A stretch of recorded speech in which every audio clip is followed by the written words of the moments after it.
in just a minute. Oh, there he is. There you go. There he is. All right. Okay. All right. Well, I want to thank everybody for joining us for the Estacada City Council workshop. I'll let Chief Kollias start this with a little bit of information on the report that we've been presented. I don't think he can hear us. Can you hear us? I can hear you. Oh, okay, great. What information would you like from the Okay.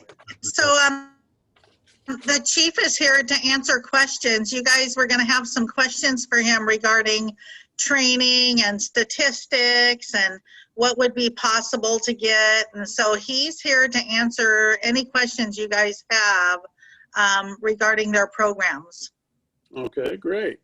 All of you have had a chance to read this. Let's start the questioning. Who would like to go first here? Do I have some hands? Some questions? Katie? Before we actually get to any of the questions that we're bound to ask as part of the listening session that we had earlier in the year for racial equality, I actually had some more specific questions about our call type breakdown chart of all things. I noticed that month after month, consistently, suspicious circumstances, persons, and vehicles is always the #1 call that we have coming out of our area. I guess I have a couple of questions. I'm going to start with the big one. How many of these calls, these types of calls, are related to any neighborhood watch groups that we have here in our area? Or do you document those separately? I have no idea. People call them in and we respond to them. I have no idea how they're related to your neighborhood watch group or anybody else. Yeah, Sarah, do you have an idea on that? Not really. The only time I would really know that is if I get contacted after the calls come in. Sometimes they'll contact me and say, hey, we had an incident last night. This is what happened. Truly, I haven't heard from the Estacada groups for a while, but you know, it's been a little while since we've actually had a training session or a refresher for community members in Estacada. So maybe it's time to, you know, recircle the wagons and take a look at maybe doing a little retraining at this point. Yeah, Go ahead. I would only be, I'm sorry, I would just only be curious as to like if a lot of these calls are specifically from groups like that, or if, you know, community wide, we do seem to have a problem with suspicious persons and vehicles on a regular basis.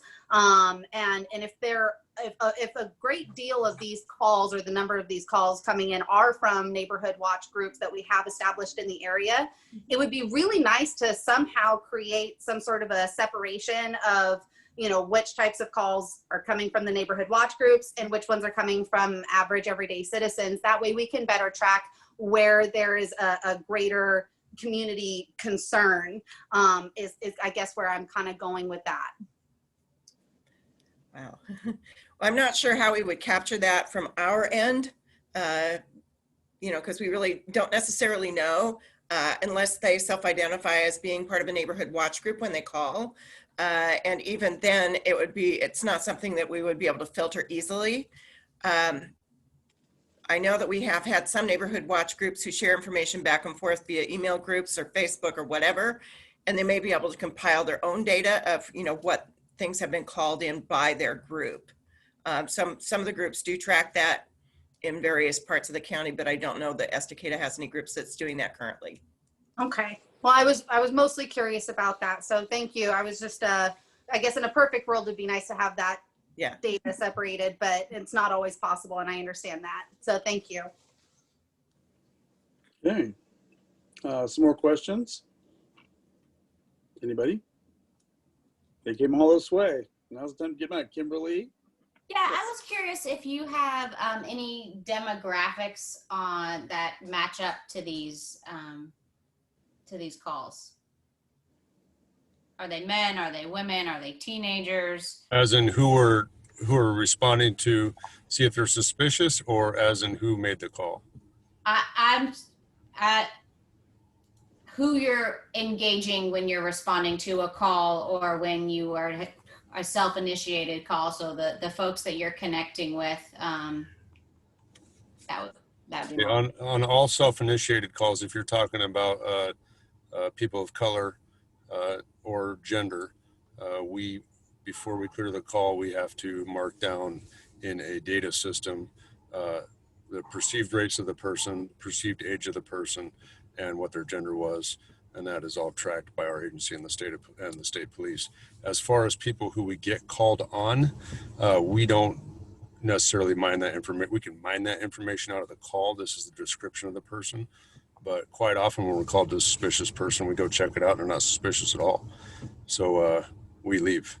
But we respond to calls for service. And sometimes people who are called in as suspicious people are up to criminal activity, and then we investigate further and make arrests when appropriate. Would it be difficult for us to see what those demographics are? I could probably get our person who creates that whole document for you to look at to mine the CADs. My guess is that there's a lot more suspicious persons call during the fires than there were prior to that, because everybody was being super vigilant, right? I mean, we were getting called because somebody had a gas can in the back of their pickup truck and they're starting fires. Well, they weren't. They were feeding their generators, So there's tons of that going on. It might be more productive to wait until this month stats are out, or go prior to the fires if we really want to mine that type of information and be productive with it. Yeah, I mean, if we pulled it, so it was corresponding to this chart that we have here, I think that would be recent enough to give us a state of normalcy or a baseline.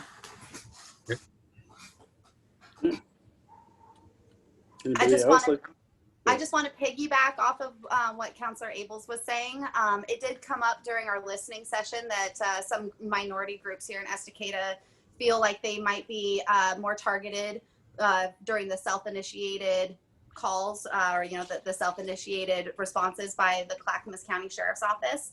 That being said, if we could see the demographic breakdown of the self-initiated calls, that would be really helpful for us to be able to track that information. So I absolutely agree with what Counselor Ables was saying, and it sounds like our community has a concern for that as well. So I think that it would be really great information to include in future reports. All right, let's see if we can get that. Sara, would it be possible to find out how many groups do we have active in Estacada? Do you have an idea of the active neighborhood watches or anything like that? You can kind of give us an idea how many groups actually exist out here at this point? I wish I had that information. Unfortunately, I'm stretched pretty thin. This is not my only responsibility. I have lots of things on my table. So I get groups started and initiated, provide them with training materials. I am there as a resource if they contact me in the future, and provide them with signs and some guidance. Once we have the initial meeting, generally speaking, some groups want a follow-up meeting maybe a year or two later just to get a refresher. It's really up to them to contact me. In an ideal world, I wish that I had more time or some assistants or volunteers who could track all this stuff and keep in touch more proactively with these groups. But it's just a matter of, not having the resources to do so. All right, I understand. Thank you. Okay, any more questions? Are you having any virtual or Zoom trainings for any neighborhood watch groups that are wanting to start? Because I know that it's hard to get in-person trainings done these days, but are you actively holding virtual trainings like that? Yeah, definitely. It's really picked up in the last several months in particular. Some groups wanted to wait until the COVID, experience was over and we could meet face to face. And at this point, it's obvious that it's probably going to be a long time before that can happen. And so I'm probably doing, on average, every week or two, I'm doing a neighborhood watch training with a group. I've got a community meeting, well, more of a community meeting / neighborhood watch meeting this coming Thursday, and then also next Tuesday. So it's definitely trending upwards. I think people are feeling a little vulnerable right now. And, there are a lot of rumors flying about more burglaries, more theft and so forth. Whether or not it's necessarily true, people are feeling it. And so they've been reaching out a lot more lately in the last couple of months. So if we put our feelers out there to the groups that are active in Estacada, or maybe they're not active, but they have questions and kind of want to learn more if they've decided to become active, would it be possible to arrange some sort of a larger virtual training pretty specific to our area in Estacada and be able to coordinate that with you if that's something that the groups out there express an interest in? Yeah, definitely. So preferably what I like to do is drill it down to the specific communities where we can, really talk about people who are within walking distance of one another. So that because, even though the city of Estacada isn't that large, there are different problems for different segments of the, different areas. And if it's better to do a large group meeting just to introduce the program, that's fine too. I would, in that instance, be much more general. If it was something for a specific neighborhood, that was several blocks long, for instance, I would drill down more on what the specifics are as far as vulnerabilities for that particular neighborhood, so we could address their specific issues and questions. If that makes sense. And generally it takes between 60 and 90 minutes for that kind of a meeting. Wonderful. I think that would probably be worth looking into and reaching out to the groups we're aware of and seeing if they have any interest in that. That would be very helpful. Thank you very much, Sarah. Sure. All right, any more questions? Paul? In the listening session, someone brought up the idea of banning long guns in Estacada. Do you have any experience with banning long guns in terms of policing that? I guess any experience in other communities at all? No, I don't have any experience in that. I've been in law enforcement for 26 years, and the only one that I'm familiar with is I know Portland has a city code that bans open carry, does not ban concealed carry. That's all I know. It's a misdemeanor, unclassified misdemeanor in the city of Portland. Okay, thank you, Paul. That was a good question. Any other questions? Justin, Jerry, anything? Okay. Well, we appreciate you tonight. Oh, Kim? All right. Kimberlee, sorry. Trying to make space for other folks if they wanted to jump in.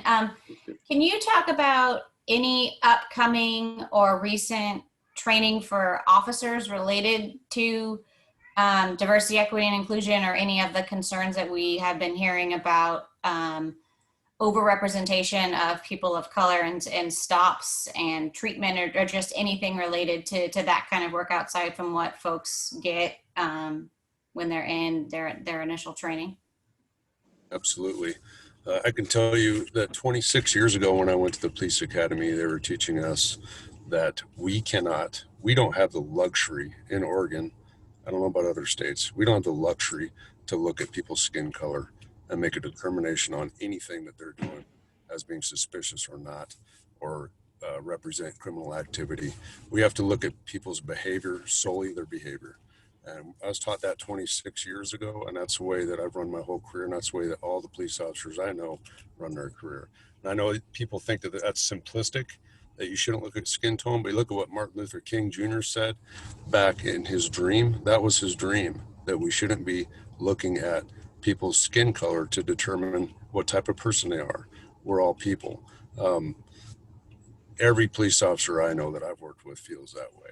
We look at behavior. We look at what's in somebody's hands to make a use of force decision, or how they're behaving towards us or towards other people. We don't look at whether they're Black or Hispanic or anything else. Now, there have been many times in my career where I've, let's say, stopped an African-American person for doing 80 in a 55, and the first thing they say is I stopped them because I'm racist, and it's because they're Black. And my go-to when I stop somebody is I'm going to give somebody a warning. If they own it and if they're polite and respectful, I'm not going to write somebody a ticket. So I would always say, well, I was going to give you a warning, but now that you're not owning what you did, I'm going to give you a ticket. And then it was always, I'm so sorry. I didn't mean to say that, blah, blah, blah. So what I encourage, before I get to fully answering your question, what I encourage you guys to do is when you're driving, try to see what the skin color of the person in the car in front of you is. And then see if you really think that we're looking at that. Because we can't even see it. We can't even tell it, especially at night. It doesn't matter. We're looking for people who violate the law. That's it.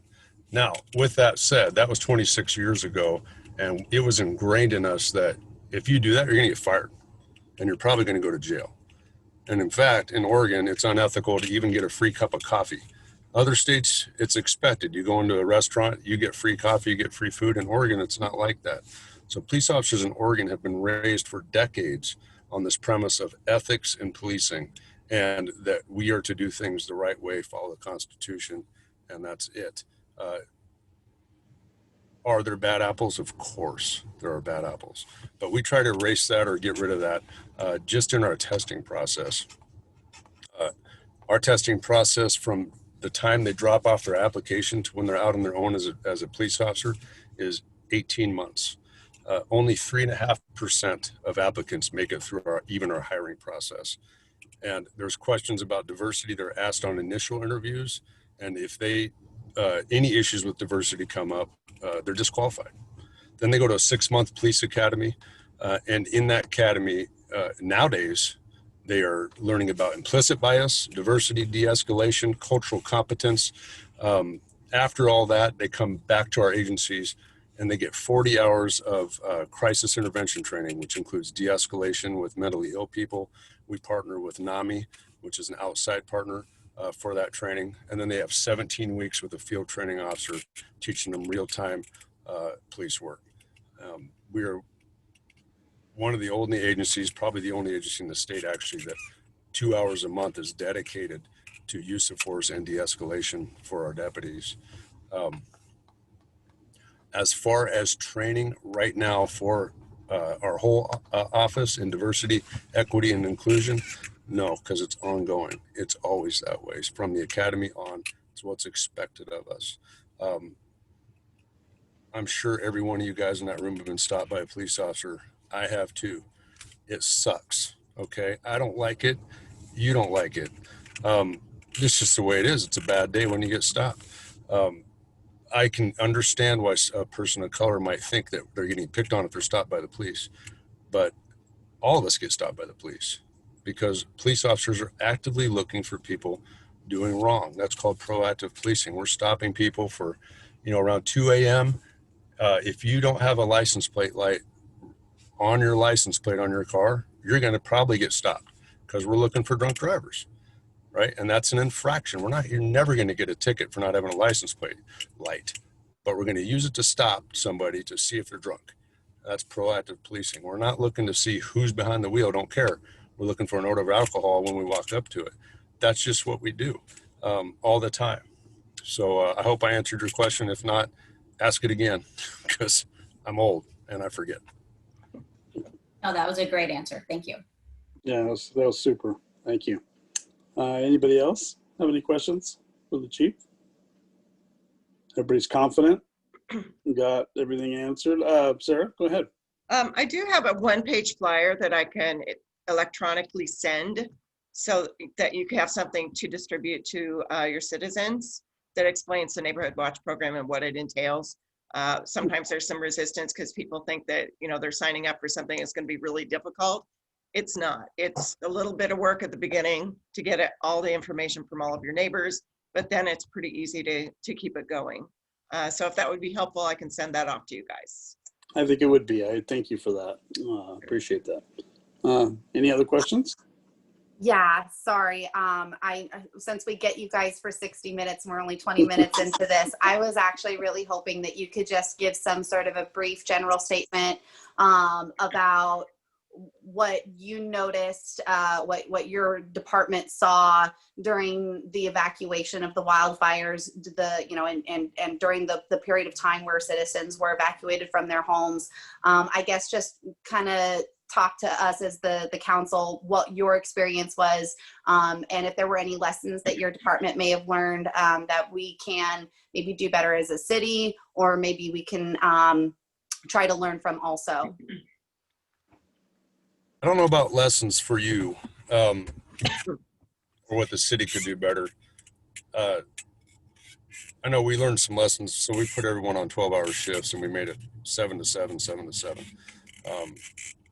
for morale wise, that was terrible. We probably should have just added a couple hours to each person's shift and they kept their same days off, but we didn't do that. So we learned a lesson there. What we liked was by mandatorying everybody in for 12-hour shifts, it gave us a huge amount of deputies we didn't normally have. And we put half of our deputies into the outlying areas, Estacada, Colton, Malala, looking for suspicious stuff because, you know, people were getting burglarized and stuff was getting stolen off properties. And we caught a lot of people.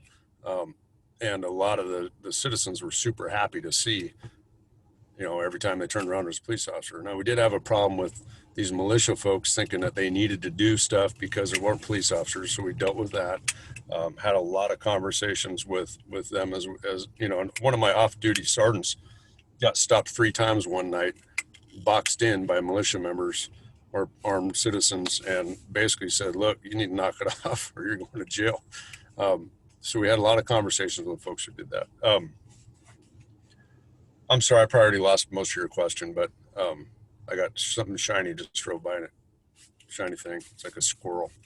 You ever seen the movie Up? That's funny. Squirrel. Anyway, I don't know what we could do better. I don't know what you guys as a city did or what we did as a city. I just know what we did as an agency, and what we, you know, our main goal is the preservation of human life. It always is. So we did this massive push to knock on every single door in the entire, almost the entire county, and it was crazy. It took tons of manpower, tons of time, and then after that, we had this massive push to make sure that people's property stayed safe, and people stayed safe, and we could protect what we could protect. And you know, it was just flying by the seat of our pants and doing the best we could. But I'm kind of proud of how our agency responded to it. I thought we did a great job. As a city, I don't know what you guys did. I just told Denise, hey, it's time to evacuate.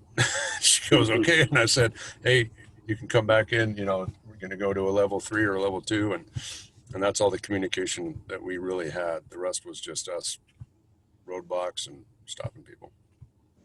If I could piggyback on that also, Yeah. I was following the community watch group and their efforts, and I thought they were really spot on as far as, you know, what they were trying to do to assist the citizens, and they really quickly got themselves organized and seemed to, you know, really make some meaningful strides to improve situations for people that were really in need. So my hat's off to them. There were several other neighborhood watch groups all over the county that were doing things fairly similar, but not on the scale that Estacada actually did. You know, I was really proud of the groups that came together in that way and really helped out their community. One thing I do want to talk about, so there's these huge rumors of Antifa starting all these fires, and we're thinking, yeah, they're Antifa starting fires, you know, early on, because Antifa themselves, I follow them on Twitter, all their Twitter handles for intel. We're saying, hey, we're going out 2 by 2 and we're starting fires in Clackamas County. But I think that was terrorism. I think they were saying that to strike fear, because call after call after call that our deputies went to that were, hey, somebody's running around with a gas can lighting fires. It wasn't. There was no evidence of anything burning, or it was someone with a gas can, like I said, going to feed their generator. We never found any evidence of that going on at all, or we would have just said, hey, yeah, they're out here, be vigilant, but it didn't happen. Chief Kollias, if you don't mind, I just want to go to what you were just talking about. I had a lot of people talking to me about their firsthand accounts of catching people on their property with matches, or catching people on their property, specifically their property, with the intent of starting a fire. Is there some effort to try to get some of those firsthand accounts? Because I did hear of a lot of them myself. I wasn't there, so I haven't really talked to a lot of people about it. But I'm sure that they would probably appreciate having some sort of a tip line that they can reach out to if they feel like their story needs to be heard at all. Is there any effort to do that? Well, there is a tip line, and there's also 911 that people know to call if they catch somebody trying to burn their property. So you hear these things, firsthand reports. oh man, yeah, I caught someone doing that. Why didn't you call the police? Right? Did you really catch someone doing it? I don't know. But again, we would get calls. So I just saw someone trying to light my field on fire, and we go out there and there's nothing burnt, and there's no accelerant, and there's no matches. And where's the person? Oh, it was actually just a guy driving by. My neighbor said he saw a guy in a truck with a gas can. Okay. So there is a tip line, and there's a way to call us. There's non-emergency and everything else. If somebody caught somebody doing that, call us. Okay. You know, that's what we're for, right? But I also know I live in Colton, so I also know that when you live in the outlying areas, a lot of times people are hesitant to call the police, right? So things could have happened, but they just don't do it. You know, you see it pop up on Facebook, or my wife will get a call. Oh my gosh, someone's breaking into my barn. What should I do? And she's like, call the police. What are you doing? You know, and then by the time they call the police, they're gone, right? So that's the encouragement I would say. Did you call the police? Why not? You know, if you have evidence of it and you want to file a report, you should call them, and we'll take a report. Okay, great. Thank you. All right, I had one more question for you. I noticed that when I was in Estacada and leaving Estacada, one of the days that I was coming out during the evac time, that there was a large militia gathered at the Eagle Creek Grange, and there were several officers confronting them. But I'm trying to figure out where they came from. Were they from this area, or they just came here because of the fires and just were around the area? I mean, do you have any idea? I think we know that some 3%ers, which are militia, came from out of the area to help. But I think that a lot of them were citizens from Malala, Colton, and Estacada gathering together, thinking that they needed to protect the neighborhoods, right? That's who we're running into, boxing people in. And the deputies, when they went and talked to these folks, were saying things like, you better watch out, because you can be arrested for kidnapping. You could be arrested for this and that. You know, well, can we shoot somebody who's starting a fire? No, because somebody could be doing a back burn on their own property to prevent the fire from burning down their shop. You're going to shoot them, you're going to go to prison. Right? Those are the types of conversations we're having with them. You need to be careful. You're going to jail. I know those conversations were happening, and I know we met several times with different groups. So I didn't do it personally, but I know my deputies did. Great, thank you. Any other questions? No? Well, we want to thank Chief Kollias for coming out and giving us some insight as to this whole thing, and giving us these very colorful graphs and everything, so we could kind of get an idea of how the calls are coming in. And I want to thank you for your personal outlook on being an officer. That was above and beyond to show me how you have done it for the last 26 years and how the officers that work directly with you do it. I appreciate that. So thank you for that. And thank you, Sara, for your information. And I guess we will end this meeting and allow you a few minutes off before the council meeting. So if you want to grab something to eat or go to the bathroom or whatever, we'll see you when we come back. You guys need me at the council meeting, or was this just for this meeting? I Well, think you're we're good. okay. You don't have to come back. You sure? Because I really like you all very much. Yeah. Sarah, if you want to email me that flyer, that would be good. The flyer that you have. Yeah. Go ahead and email it to me, and we might even just put it in our water bills to get it out to everybody. Okay, cool. That sounds great. Okay. Work on those stats you guys requested too. Yeah. All right, thank you. Thank you for all you do, Chief. This meeting is adjourned. Thank you.